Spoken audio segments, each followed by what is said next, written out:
What's up, degenerates? Mad Merrigan here for Coldbeer Sports. Great day so far. Two of our selections getting it done. So really happy. The David Evans trained 2-year-old in the first race.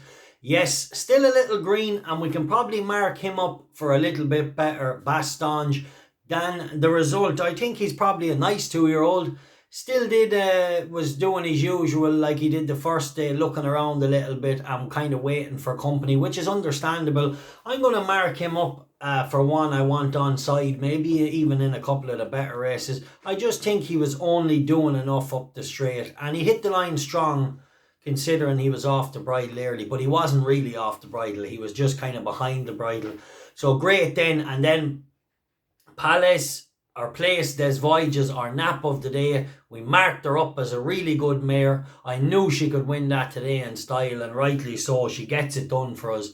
8 lengths she wins, and great. So really happy with that. Lowry last night finishing in the top 10 as well. Our each way advised at 30-1, and Ricky Fowler advised each way finishes 11th, 1 spot out of money, and we on him at 60-1 each way. So that was a bit of a sick one, but anyway, we're bouncing back today in style as always, and yeah, really looking forward to the week ahead. So before I get into my selections tomorrow, we still have a couple of runners coming this evening, so let's hope they might get it done. And shout out to one of the lads that was on the 𝗷𝗵𝗀𝗨𝗪 horse to get his lucky 15 up there, our selection, the Graham Lee one. He'll be out another day. The backed one off the boards, and it absolutely bolted in. So well done, Mick, in the chat. Great to get your lucky 15 up. That's what it's about.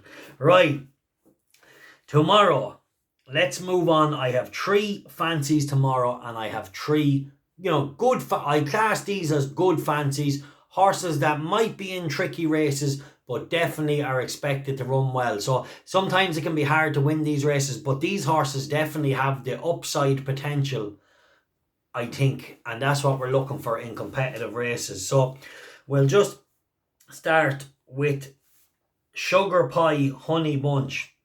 This filly runs tomorrow evening in Wetherby. I will get the lads to put the time in the description and the best price. 2 pints each way.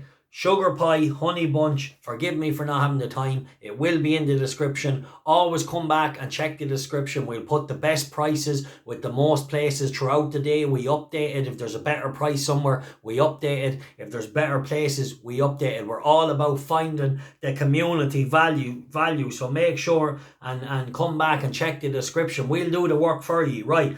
2 pints each way. Sugarpiehoneybunch. I think this filly will be suited by the track tomorrow. She's been staying on, not really handled. She didn't handle Brighton anyway for a stride the last day. Then she went to Beverly, ran a lot better staying on. I think she'll get more organised. Wetherby's a beautiful track, lovely long home straight.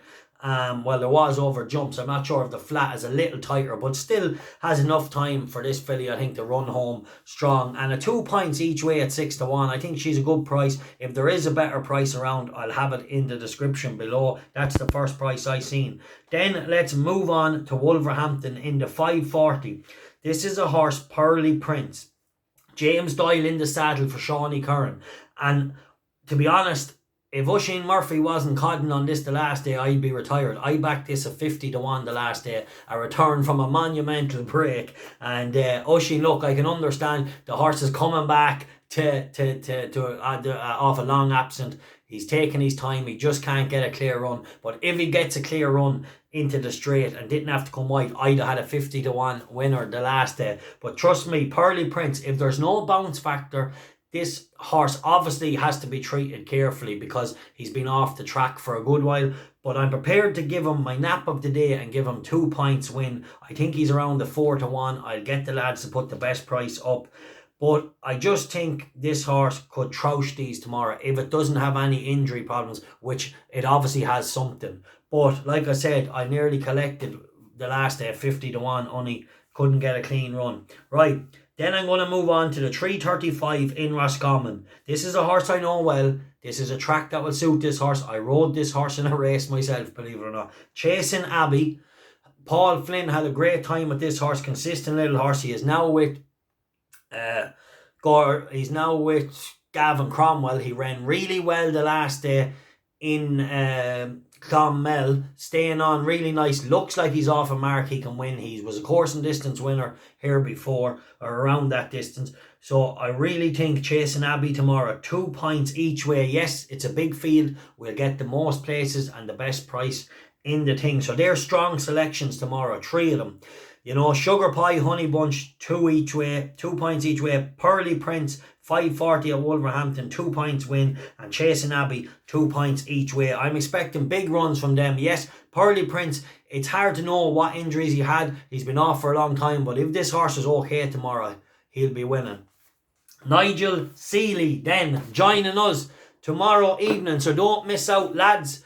Here at Coldbeer Sports, I'm a casual fan to the football. I support Leeds. I really enjoy it. I don't know much about football. The most I know about football was years ago in Istanbul. I backed a team called Liverpool at 40-1 and 33-1 at half time when they were 3-0 down by pure pox. Because the guy, a friend of mine, supported them and he was a diehard, and he said, come on, we'll leave the bar, we'll back them at half time, we'll go back and watch it. Anyway, the rest was history. So, like I said, that's about the height of what I know about football. So for ye, I am going bringing in one of the very best, one of the shrewdest football pundits, Nigel Seeley, a lifetime following football and giving profitable selections on football. So join us here tomorrow evening at 7:30. I'll be uploading a video with myself, chatting to Nigel, finding out his best bets of the Euros, and top goal scorer, things like that, and maybe finding out who he thinks will win each group or something like that. Anyway, so if you're interested in any bets at the Euros,